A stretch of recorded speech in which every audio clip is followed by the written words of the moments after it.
Selamat pagi anak-anakku. Secara khusus untuk kepengurusan OSIS yang baru tahun ajaran 2020-2021 yang baru saja dilantik kemarin pada hari Rabu tanggal 4 November 2020 dengan Ketua OSIS itu Anggun Putri Yuli Susanti dan juga jajarannya. Ya, Bapak ucapkan selamat. Semoga bisa mengemban, bisa melaksanakan amanah yang diberikan oleh sekolah kepada kalian untuk menjadi pengurus OSIS, untuk mewadahi berbagai macam kegiatan yang ada di sekolah. Meskipun kemarin dalam sambutannya itu Ketua OSIS yang baru menyampaikan bahwa situasi yang kita hadapi sekarang ini tidak mudah, karena memang kita tidak bisa berkumpul bersama, ya, kita tidak bisa untuk berinteraksi secara langsung, membicarakan berbagai kegiatan, berbagai masalah yang ada dalam struktur kegiatan OSIS tentu saja. Tetapi saya yakin jalan pasti ada untuk mengembangkan sekolah kita bersama-sama. Nah, kalian yang berada di garda terdepan, yang berada di garis depan dalam kegiatan di sekolah, mudah-mudahan bisa berpikir dengan lebih terbuka. Tantangan yang ada, yaitu tantangan tidak bisa berkumpul tadi itu, bagaimana cara memecahkannya?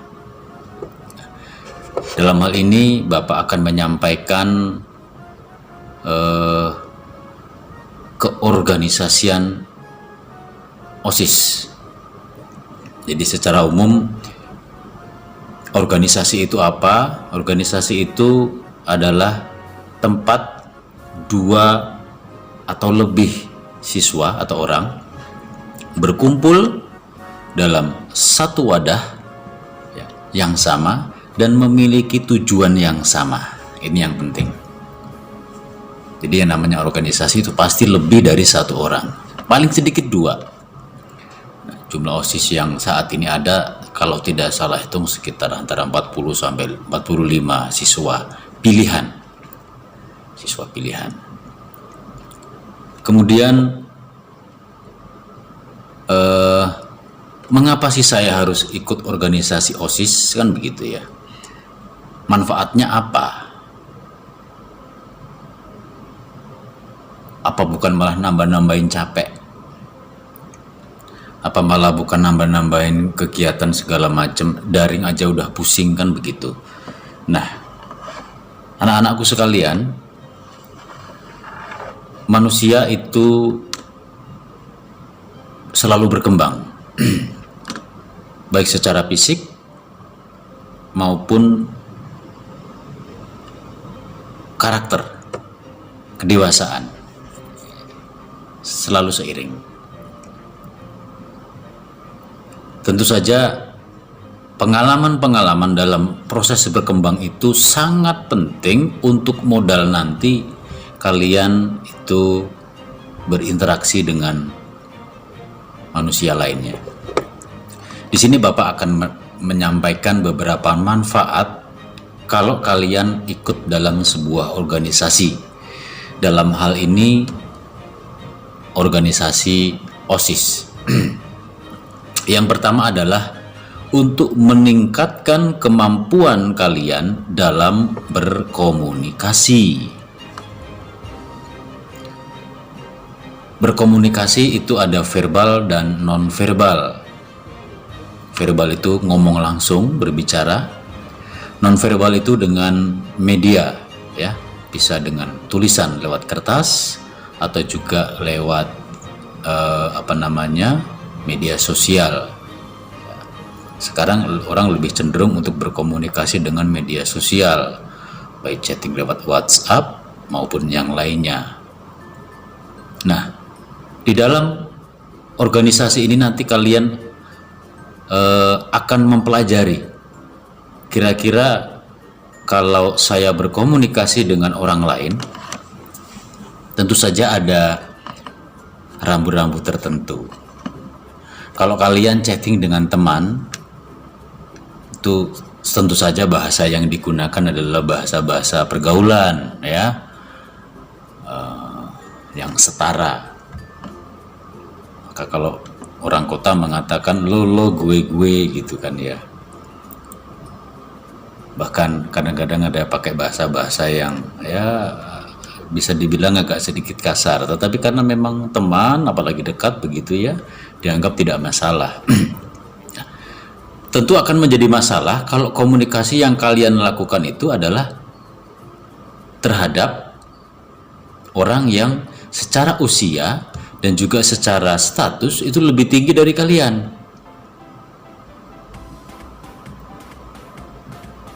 Misalnya kalian ingin melakukan chatting dengan guru, tentu saja nggak bisa pakai bahasa kamu aku ya. Kamu hari ini kenapa tidak ada daring? Tentu saja itu amat sangat tidak sopan.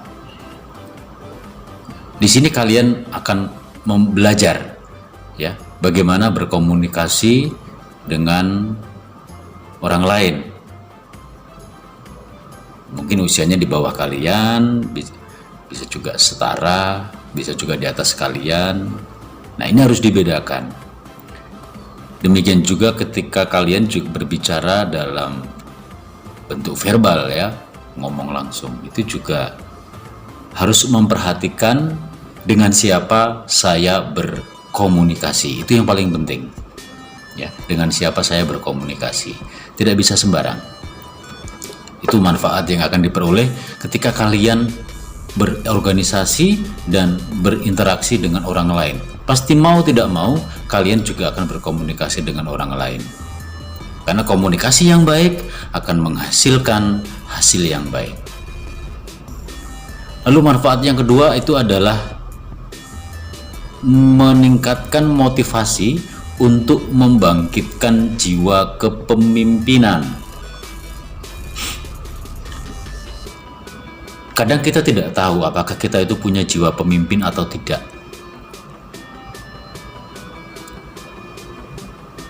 Ketika ada orang yang memimpin, pasti juga ada orang yang dipimpin. Nah, kalian mau ambil bagian yang mana? Dipimpin atau memimpin? Kalau kalian merasa nyaman untuk diperintah sana, diperintah sini, ya, berarti kalian memilih untuk menjadi orang yang dipimpin. Tetapi kalau kalian itu bisa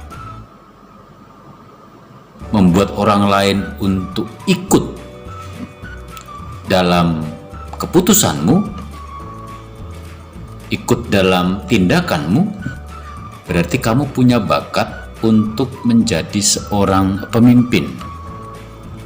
Karena salah satu hal yang penting dalam memimpin adalah dia mampu untuk membuat orang lain ikut dalam tindakannya, mengikuti kata-katanya, dan mengikuti keputusannya. Ya, itu pasti. Di sini nanti kalian akan tahu, karena nanti kalian akan berinteraksi, bergaul dengan banyak orang.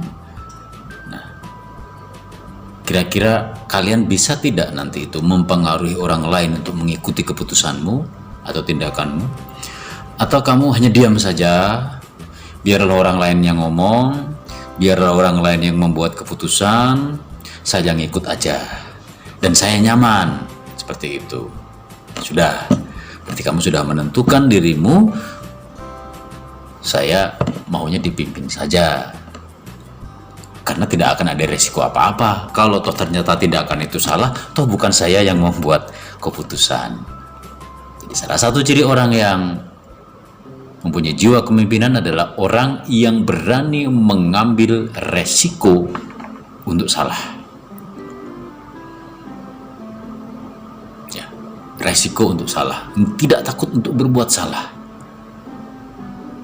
Bahkan bukan berarti berbuat salah itu merupakan tujuan, tetapi ketika ternyata keputusan yang diambil ternyata salah, ya sudah, dia berani mengambil resiko itu.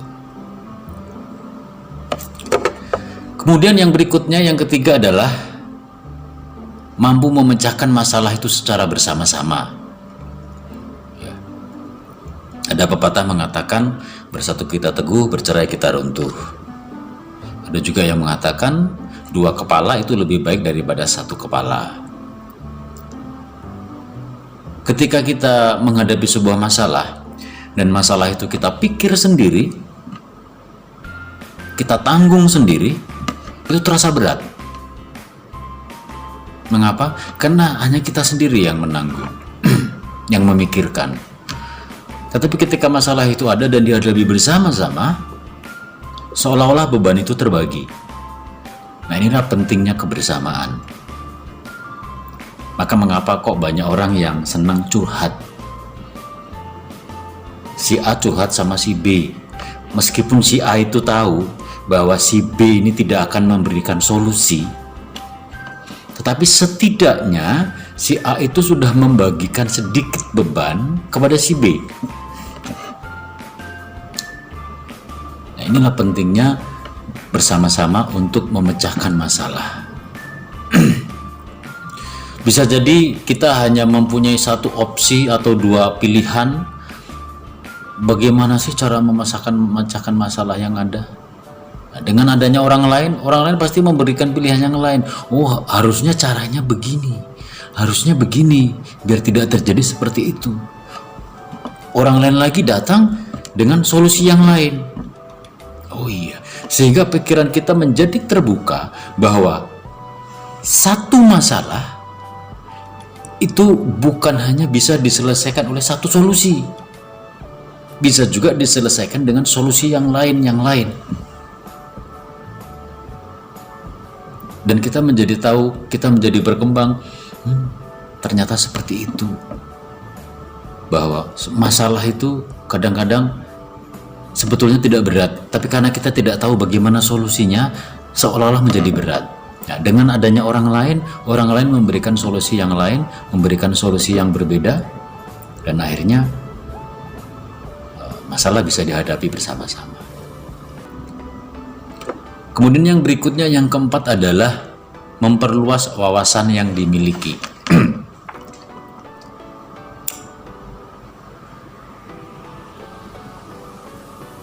Wawasan itu adalah pemahaman kita terhadap semua hal yang ada di sekitar kita. Bisa saja itu hal tentang politik, kebudayaan,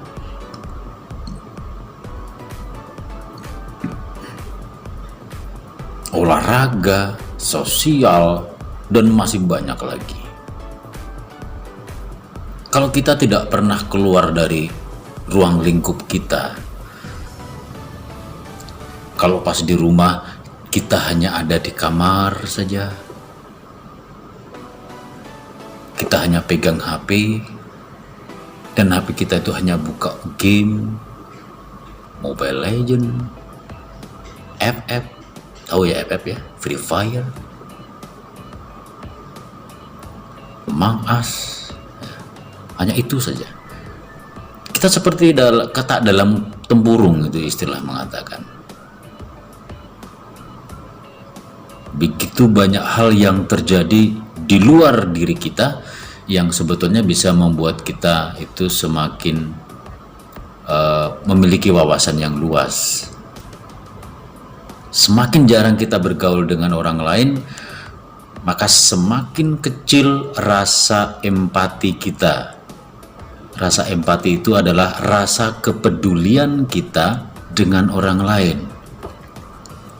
Mau kita lihat orang lain susah, orang lain menderita, kita masa bodoh. Kamu dengan enteng mengatakan kepada dirimu, itu bukan urusan saya, itu urusanmu. Padahal kita sebagai makhluk sosial diajarkan bahwa kita tidak bisa hidup sendiri di dunia ini. Kita pasti mau tidak mau butuh orang lain. Ya, kalian main HP, itu HP yang buat siapa? Orang lain kan? Kalian main game dengan asik, itu bukan kamu yang buat. Ketika kamu lama bermain game, kamu lapar, kamu makan, makanan sudah ada. Yang buat siapa? Orang lain. Ibumu, nenekmu. Ketika kalian mau mandi, air sudah ada. Mau pakai sabun, sabun sudah ada. Yang beli siapa? Bukan kamu, orang tuamu. Itu air gratis? Enggak, beli. Ketika gelap gulita, kamu hidupin lampu, listrik bisa hidup, lampu bisa hidup, itu listrik bayar apa enggak? Bayar, bukan gratis itu. Bukan kamu yang usahain. Bayangkan kalau kamu hidup sendiri, bisa apa? Maka kalau kalian peduli dengan orang lain, pasti ada timbal baliknya. Orang lain juga akan peduli dengan kamu.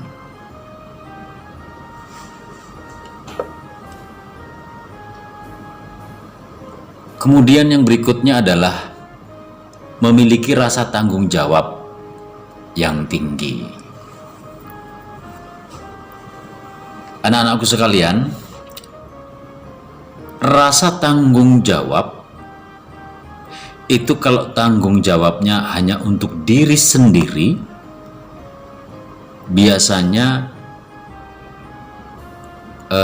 kalian kurang begitu memiliki rasa untuk menyelesaikan itu dengan baik. Contoh, pagi-pagi seharusnya mandi, tetapi nggak mandi juga nggak apa-apalah, nanti siang aja. Oke, masih ada toleransi. Ketika sudah sore mau mandi kok dingin, nanti sajalah, nggak mandi juga nggak apa-apa, nggak keringetan ini. Toh kalau aku nggak mandi juga yang gatel saya. Kalau misalnya gatel, kalau aku merasa badanku lengket juga saya yang merasakan lengket, bukan orang lain. Nah ini kalau masih tanggung jawabnya kepada pribadi-pribadi seperti ini, kita agak lemah. Waktu siang saatnya makan, kalian nggak makan. Kenapa? Asik main game. Alasanmu gampang. Toh kalau saya lapar juga yang ngerasain lapar saya, bukan ibu saya. Nah, dan ini sering terjadi. Kalian kadang main game, atau cewek-cewek yang suka chatting ya, kadang sampai subuh. Wah, karena masih gebetan ya, sehingga betah chatting sampai subuh. Kalian tahu bahwa ketika kalian tidur terlalu larut malam atau sampai dini hari, itu pasti besok pagi bangunnya susah. Tapi kalian mencoba untuk memaafkan diri kalian dengan berdalih, toh kalau bangun siang yang rugi bukan orang lain, yang rugi saya. Nah, tanggung jawab yang lemah seperti ini yang perlu kita buang, perlu kita asah lewat organisasi, sehingga nanti alasannya berubahnya seperti ini. Ketika kalian diberi tugas oleh OSIS untuk menyelesaikan proposal misalnya, kasih waktu 2 hari. Kalian pasti akan mempunyai greget untuk menyelesaikan itu. Pokoknya sebelum 2 hari atau paling lama 2 hari harus sudah selesai. Mengapa? Karena kalau nggak selesai, itu kamu bisa dibantai satu teman, satu organisasi. Bisa dimarahin sama bapak ibu guru. Bisa dicocehin sama teman-teman. Oke lah, motivasi kalian untuk menyelesaikan proposal itu motivasinya adalah biar nggak dimarah. Nggak apa-apa, itu sementara. Tetapi mudah-mudahan nanti semakin lama ketika kalian melakukan sesuatu yang membutuhkan tanggung jawab, bukan karena agar tidak dimarah oleh orang lain, tetapi karena memang dari kesadaran sendiri, ini kalau nggak saya selesaikan, tugas berikutnya udah numpuk ini pasti tugas berikutnya udah numpuk. Oke. Maka penting untuk memiliki rasa tanggung jawab. Ini season pertama, Mbak tutup dulu ya, biar nanti mudah diupload, biar tidak terlalu besar. Oke, nanti kita berjumpa lagi dalam season yang kedua.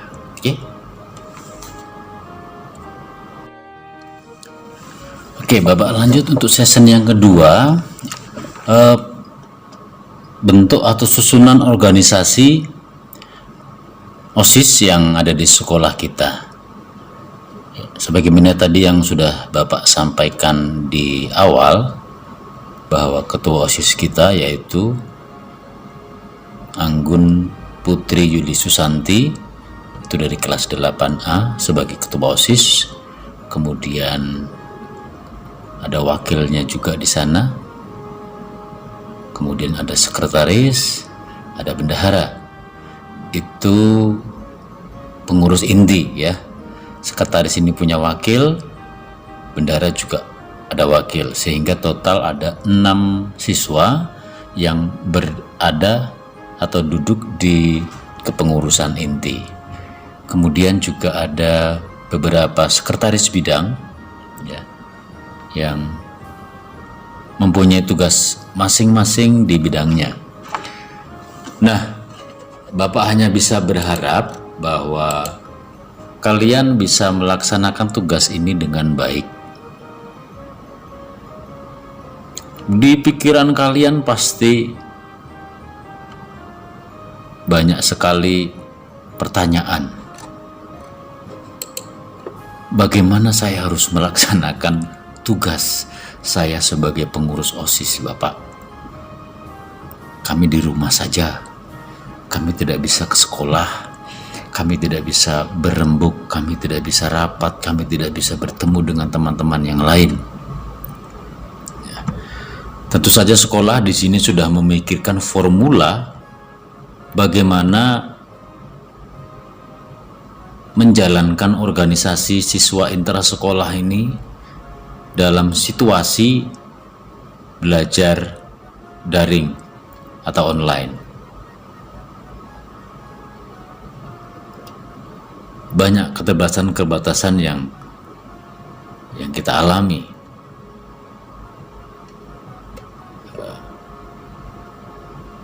Setidaknya kemarin kita juga sudah melaksanakan 2 kali lomba, dan lomba ini juga dilaksanakan secara daring atau online, dan dua-duanya bisa berjalan dengan baik.